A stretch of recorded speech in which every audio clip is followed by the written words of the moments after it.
Good morning, students.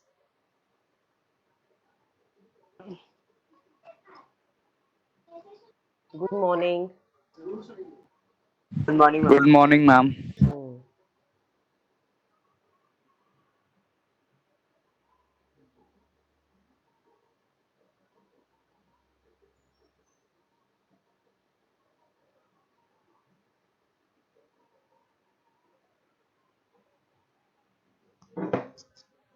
Okay, it's already 8:32. Let's start the class. That day I left this table and asked you to fill it, and we'll be doing this table now. Then we'll proceed to the next part. Okay, the second part, first one is already done for you in the book itself. We'll do the second one. So, anybody who can do this second one, who can read this and then tell the what does this show? Yes, Samiksha, read it and then tell me what does it show. Imagine what would happen to cotton cultivation if companies decide not to buy from the Indian market and import all cotton they need from other countries. Indian cotton cultivation will become less profitable and the farmers may even go bankrupt. If they cannot quickly switch to other crops, cotton prices will fall. Hmm. Ma'am, this is an example of primary sector dependent on the secondary sector. Okay, primary sector dependent on secondary sector. Yes. The next one, third one, who will do? Those who have done can raise hand so that I can see and ask you.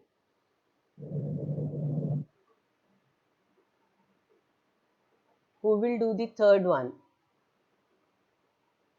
Samiksha is raising. Others, anyone else? Saloni, Smriti,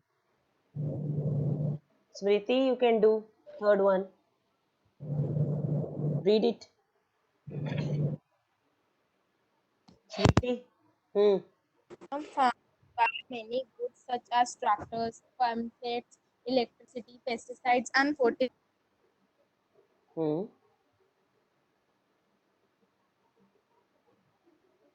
Your voice is not clear. Is clear? Hmm. Now it's coming. Farmers buy many goods such as tractors, pump sets, electricity, pesticides, and fertilizer. Imagine what would happen if the price of fertilizers or pump set goes up. Cost Hmm. of cultivation of farmers will rise and their profits will be reduced. Hmm. Ma'am, primary sector is dependent on the secondary sector.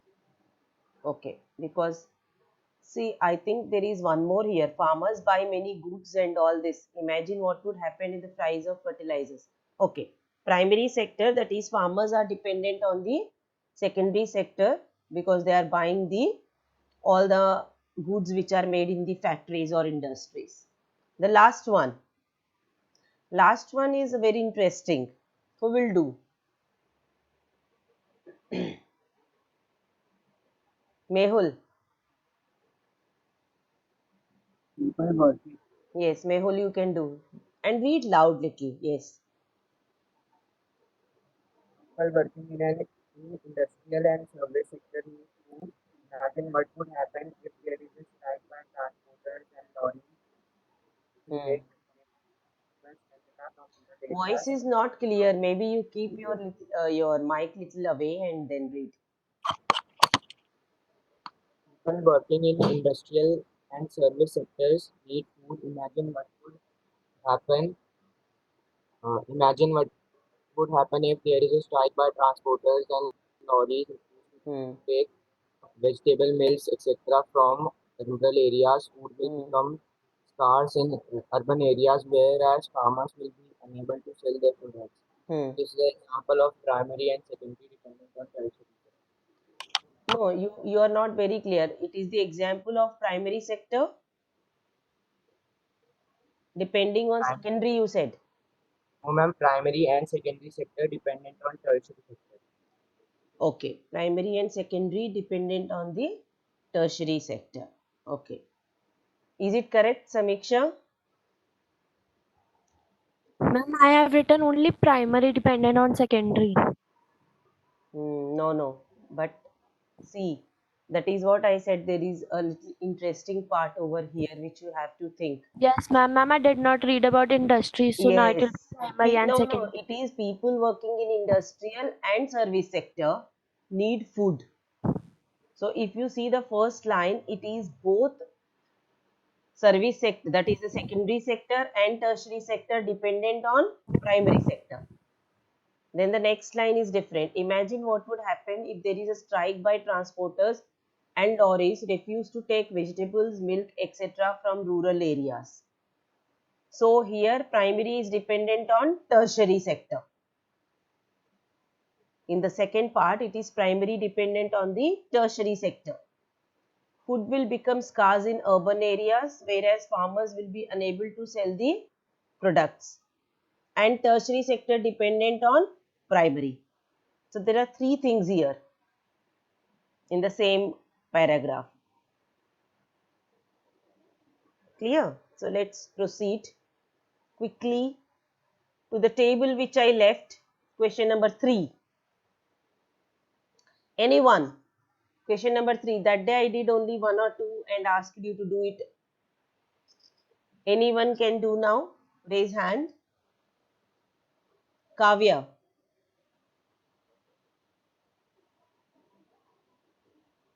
Kavya. Okay. Anybody else? Question number 3. You just have to categorize them into primary, secondary and tertiary sectors. Anyone can do? Janvi?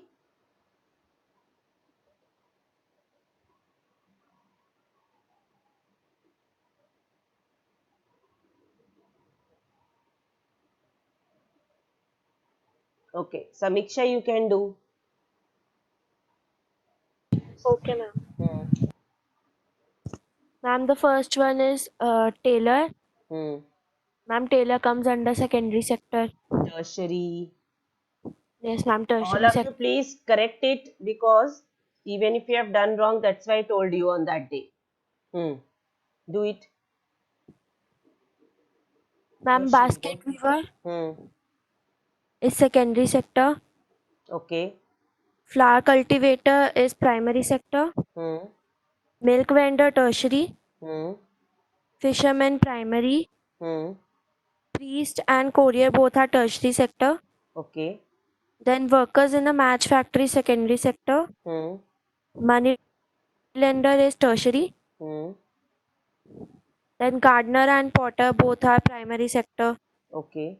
Beekeeper also primary sector. Astronaut is tertiary sector.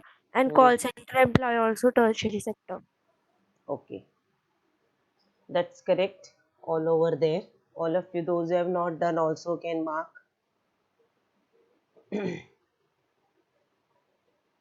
That day we have done this, no? How do we count the various goods and services? Final goods, intermediary goods, and how do we take out GDP with an example and then the definition of GDP. Till here we have Excuse me, done on ma'am. that day. Yes, till now here we have done on that day that what is the meaning of GDP. So I am just repeating only the definition which you have to learn as it is.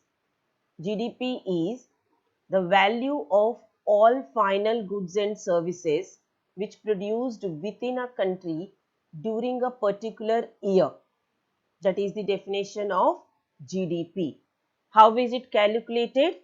The value of all final goods and services from the primary sector, secondary sector and tertiary sector are calculated together. That gives the GDP of a country.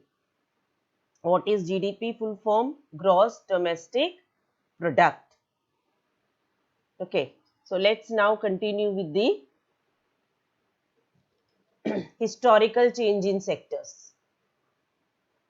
Now, when any country has started the development, whichever country we talk about, not only India, any European country when we talk about, we see that all these countries have started their economies only with the primary sector, that is the agriculture sector. It's not that when we talk about USA or France or UK, we say that they are developed countries. That doesn't mean that they just started only with the secondary or tertiary sectors. They also initially started with the primary sector.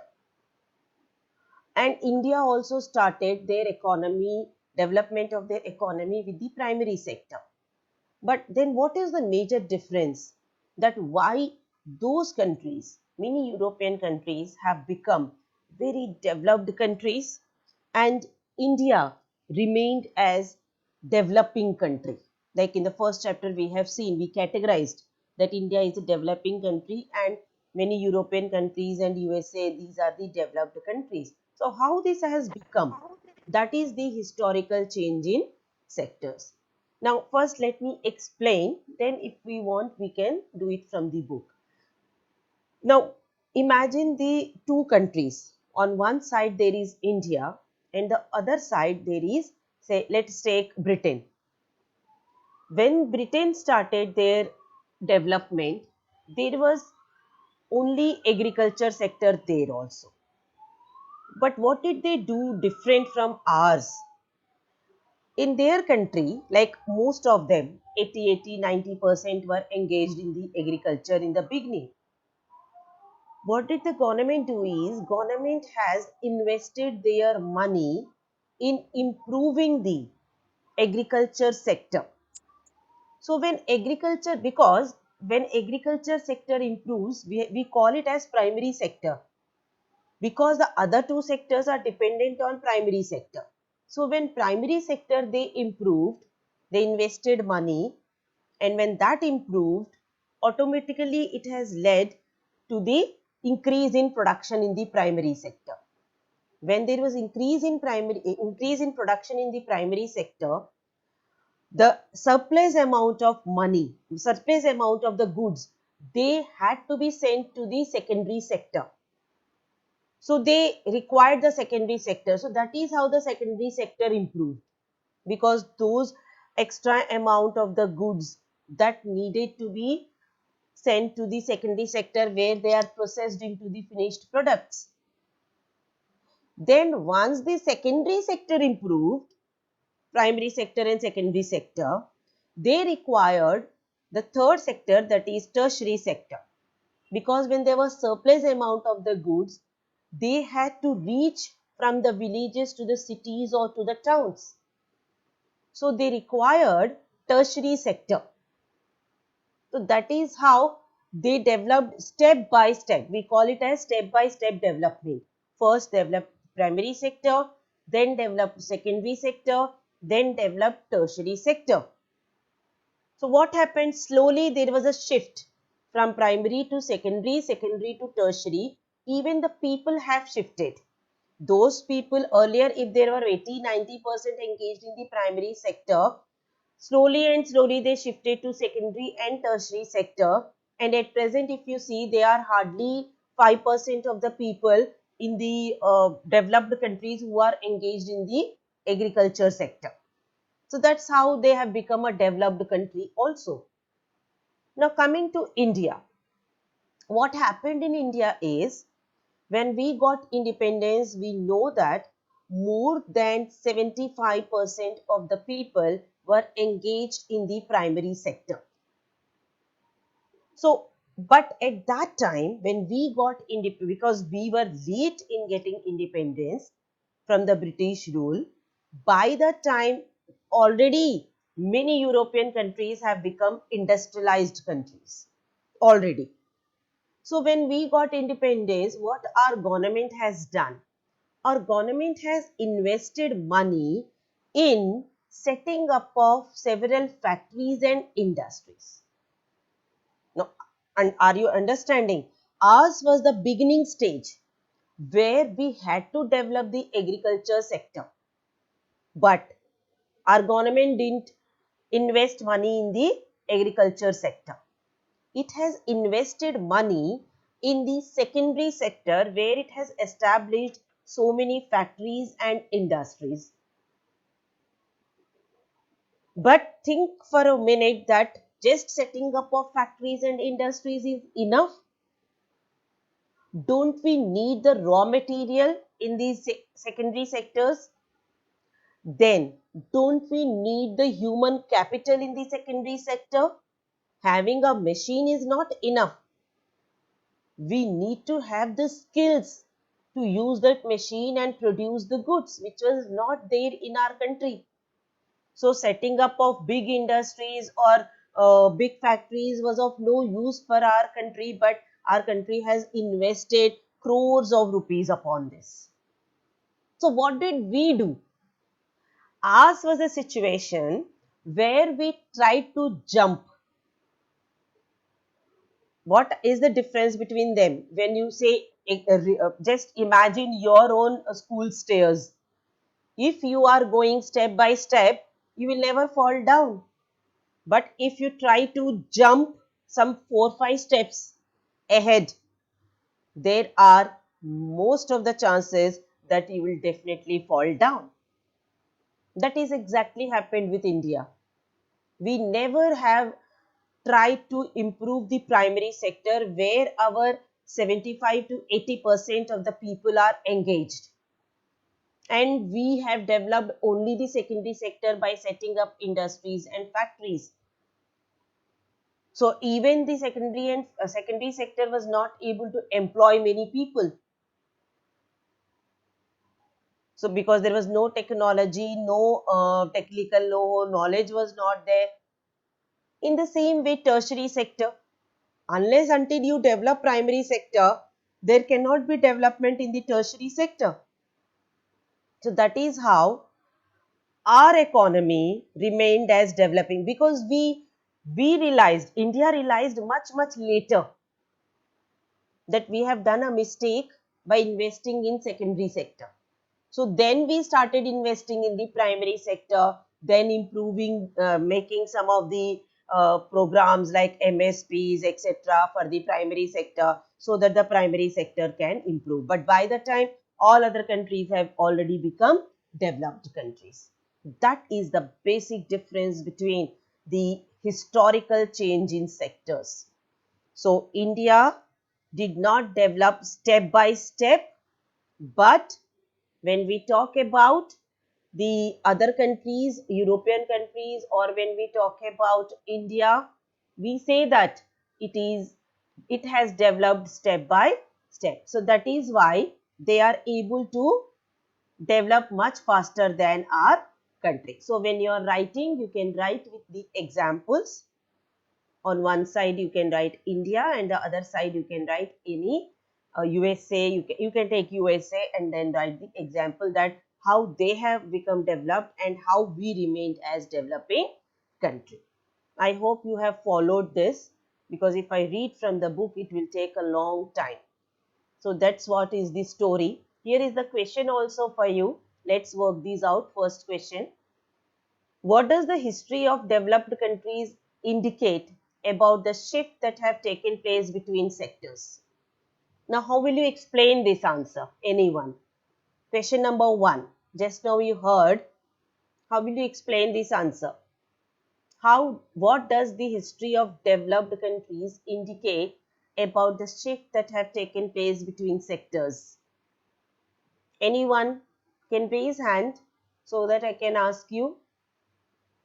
Just now I explained. Isha. Okay, Isha is waiting in the lobby. Okay, anyone explain?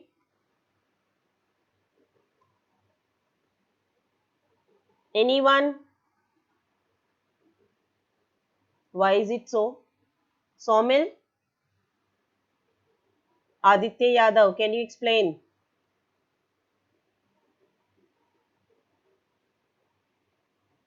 Bhavya, you can explain?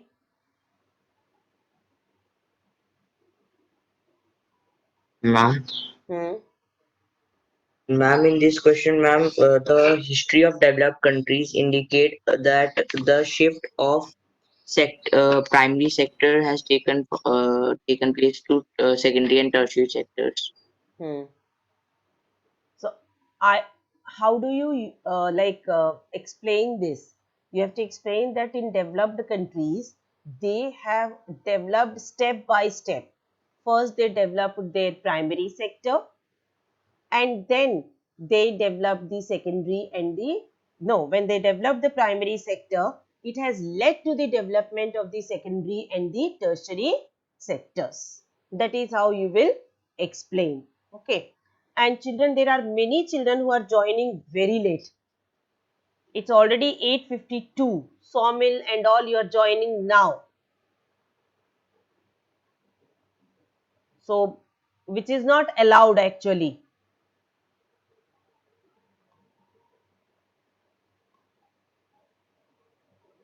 And the latecomers will not be given any attendance. Okay, let's now switch on to the graphs, children. Now, this is the part where your books will vary. That's why we are doing from this NCERT book.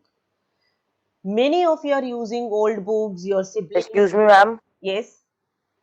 Ma'am, my meeting broke in between. I was there in the meeting from starting, ma'am. I also gave an Okay. answer of that part, which were your homework which you have given. Okay. Okay. So you don't have to be so loud, Somil. You can be soft also. There was no network here, so Okay. Okay. Primaries. Now let's do this graph part. And I was telling that many of you are using old books. So you can click a pick from here if it is clear for you on your PC, or otherwise from NCERT link also you can take out. So the graph shows GDP by primary, secondary and tertiary sectors. Now we all know that what is the meaning of GDP. We all know what is GDP and how is it calculated. So this graph is showing the GDP for all the three sectors, and one side we have rupees in crores, and the other side we have two the years, that is 1973-74. Then the latest one is 2013 and 14. If you have any old data, please click this new data and keep it with you. Now there are questions. Now how the questions are asked, I told you, like even in 10th class, you don't have to draw any graph or anything. The graph will be given to you and then the graph based questions will be asked. So we have some questions over there, you can see on the left side there. First question, which was the largest producing sector in 1973-74? Anyone can answer. Open the mic and answer. I'm tertiary. 73 and 74, which one is the largest Ma'am, primary. producing? We should do primary. See, wait a minute. I think the primary and tertiary, they look almost same. There may be little slight difference. It is primary which is little more than the tertiary. Not much, there is a slight difference. See, blue, orange and green colors are there. Blue, red and green colors are there. If you see the blue one, it's little bit more than the green. So we can see it is primary sector. Coming to the next one, which is the largest producing sector in 2013 and 14? It is very clear. Tertiary. It is tertiary sector. Yes, it's very, very clear. Question number 3. Can you say which sector has grown the most over 40 years? Ma'am, tertiary. Tertiary sector. And you know, this question number 3 is very important. Question number 3 is very important. Then they will ask why. We'll be doing now the why also. Can you say which sector has grown in most over 40 years? It is tertiary sector. Why? We will proceed after doing the question number 4. What was the GDP of India in 2013 and 14? What was the GDP of India? 4.5%. Yes? 4.5%. है 4.7%. Percent में कहाँ है यहाँ पर? It is in crores. GDP. Ma'am, 5 crore 10 lakh. It is Around 5 million crore. 5 million 5,000. हाँ. अब उसको पढ़ो क्या है वो वहां पे. It is in crores. It is. Who will read? Ayush Savan. 55 lakhs crore. 55 lakhs. Yes, ma'am. Yes. Crore 50 lakhs. 50 का है, 55 lakh 55 है crores. वो. I'm देखो अब 55 lakh.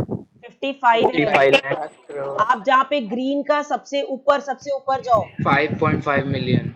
हाँ. Yes. It is 55 lakh crores it is.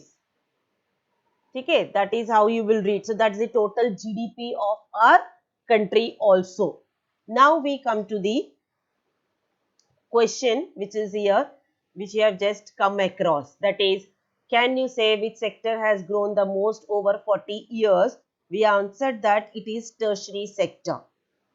Now, the question is why? Why is that the tertiary sector has grown so much in the last 40 years? And children, the question which I am doing now, rising importance of tertiary sector in India, it is always the expected question. This year also it is being asked. Every year it is asked in one or the other manner. And this is the question for 5 marks. Rising importance of tertiary sector in production. How the question will come also, I will tell you. It's of 5 marks. There are 4 points. But if you explain all the 4 points, and 1 mark is for that which sector has grown over 40 years. Even that question doesn't come. If you explain the 4 points, you will get the 5 marks. So it's a 5 marker question which I am doing right now. That from 1973-74 to 2013 and 14, among all the production, all the 3 sectors, it is the tertiary sector which has grown the most. Now coming up with the points, the first point, there are points already there in your book, children. If you can see the points, I'll show you.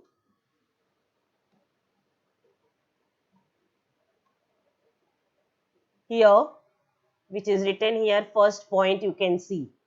So that's the first point here. There is no need to that now these points you have to write in the same manner. You can even write in your words also, because these are just the points, not the definitions. First point is that in our country, several services such as hospitals, educational institutions, post and telegraph services, police stations or banks, transport, insurance, etc. are required. These can be considered as the basic services. So, in a developing country, the government has to take responsibility for the provision of these services. You know, we realized very late, which I told you earlier, that we made a mistake by investing in the secondary sector. So, what did we do? Almost from 1990 onwards, we realized this mistake.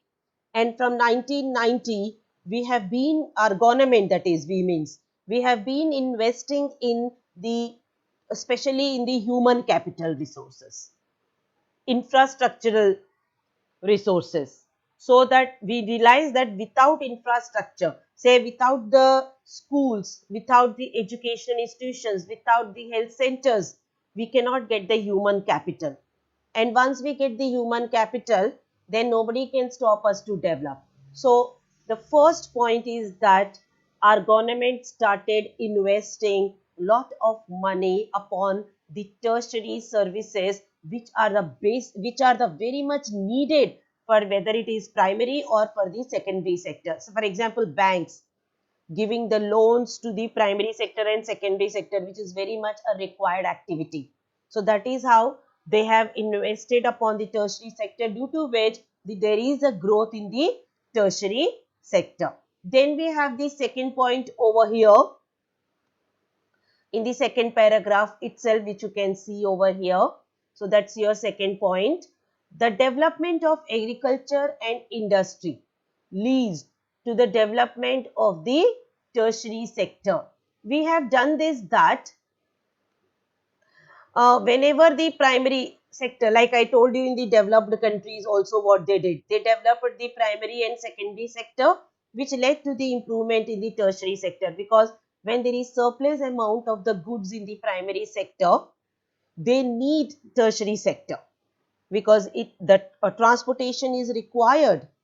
Then if you have to increase the production in the primary and secondary sector, you need to take the loans, you need to have the insurance policies, whatever it is, for your crops or for your industry, for all these sectors. So that is how, when the primary and secondary sector develops, automatically it develops the tertiary sector. So there are examples over here in the first paragraph which you can see over there again. The examples are transport, trade, storage, etc. All these are the examples over there. Greater the development of the primary and secondary sector, more would be primary and secondary sector. So that's your second point. So very clear. Third one is your, in the next paragraph you can see here,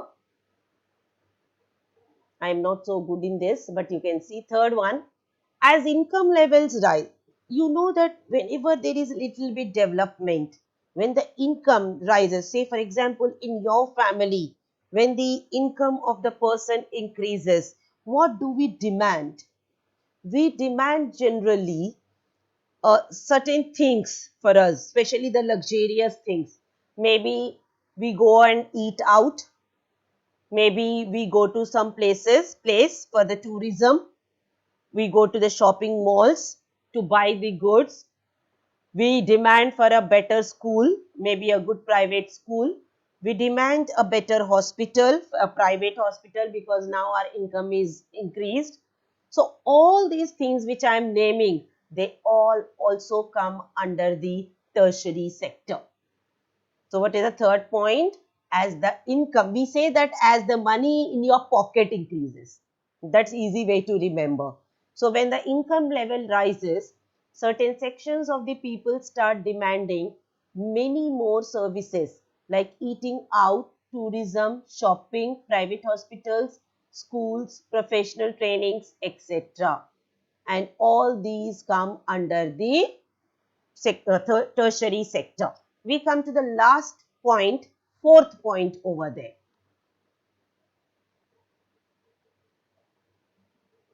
Fourth point is, from the last few years, you might have observed about the boost in the information communication technology, which we call it as IT sector. Okay, IT sector. So there is such a large boost in this sector, and this sector comes under the tertiary sector, IT sector. So for example, you have so many few like within the 10 years of a gap, so many call centers have been established in our country. So many software technology parks have been established in our country, where the software technology takes place. So in the same way, so many of these are established communication centers. We can see so many media is coming up now. Already it has come up and further it is increasing. So all these sectors again comes under tertiary sector. So that is how all these have led to the tremendous increase in the tertiary sector within the last 40 years. That's the answer for the question. That is the question which I asked you, that which sector has grown most over 40 years and why? So the answer is for this why. We have one interesting question for this only, for this part which I have done in the last page of the chapter. Oh, I'll tell the question also so that you don't miss that question. When you are doing in your registers, you can write even that question. It's there in the last page where the question answers are there.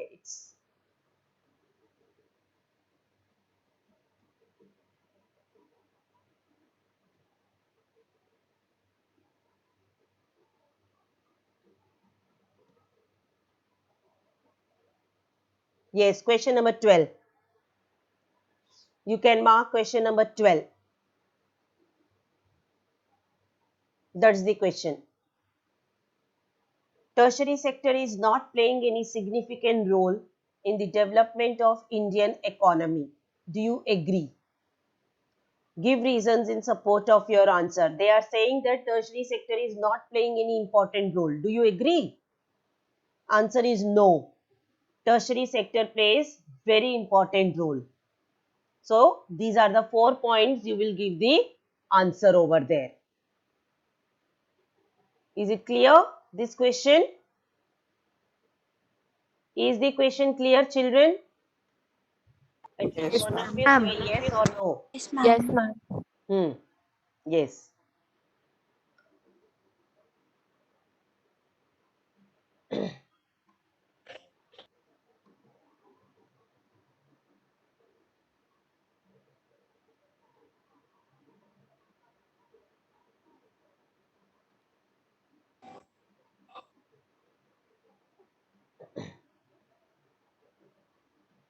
Okay. Now, I think it's 2-3 minutes are left. There are graphs here, children, after this part. Again, there are 2 graphs. Now, the 2 graphs are for your comparative study. You have to compare them and then give the answers or study them.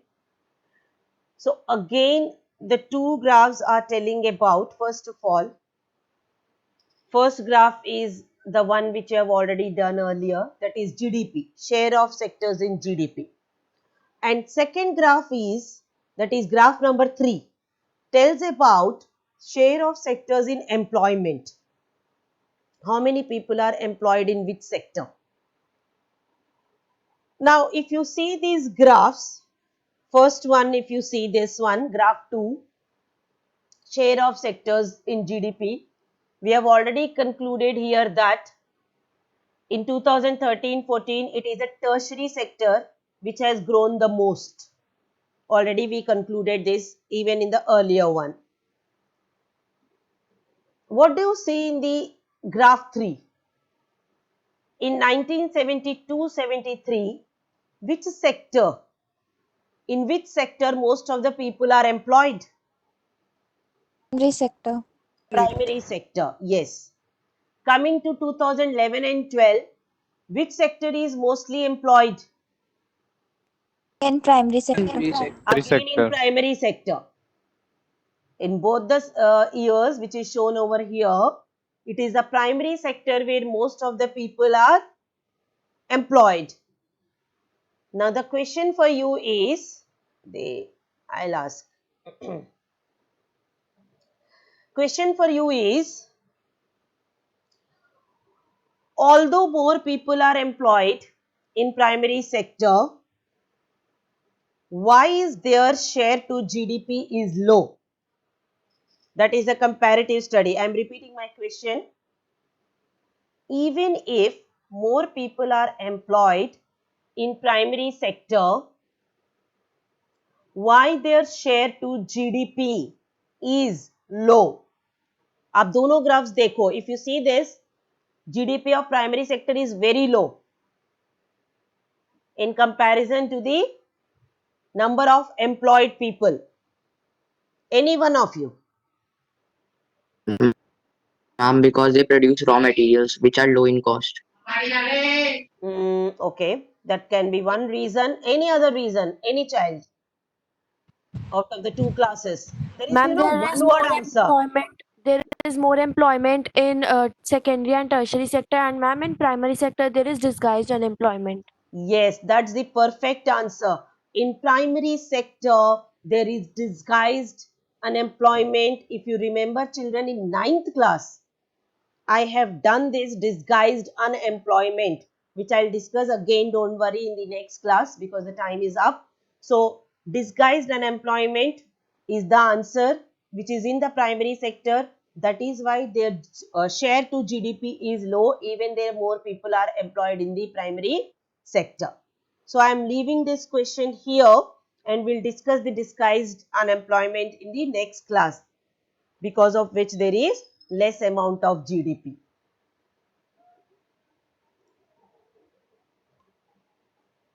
Is it clear? All of you. So that's all for today, children. Have a good day. And 10th B, I'll be sending you the video, political science. Okay, political parties. Don't join. We don't have online class. I'll be doing the political parties in a video. I'll be sending that.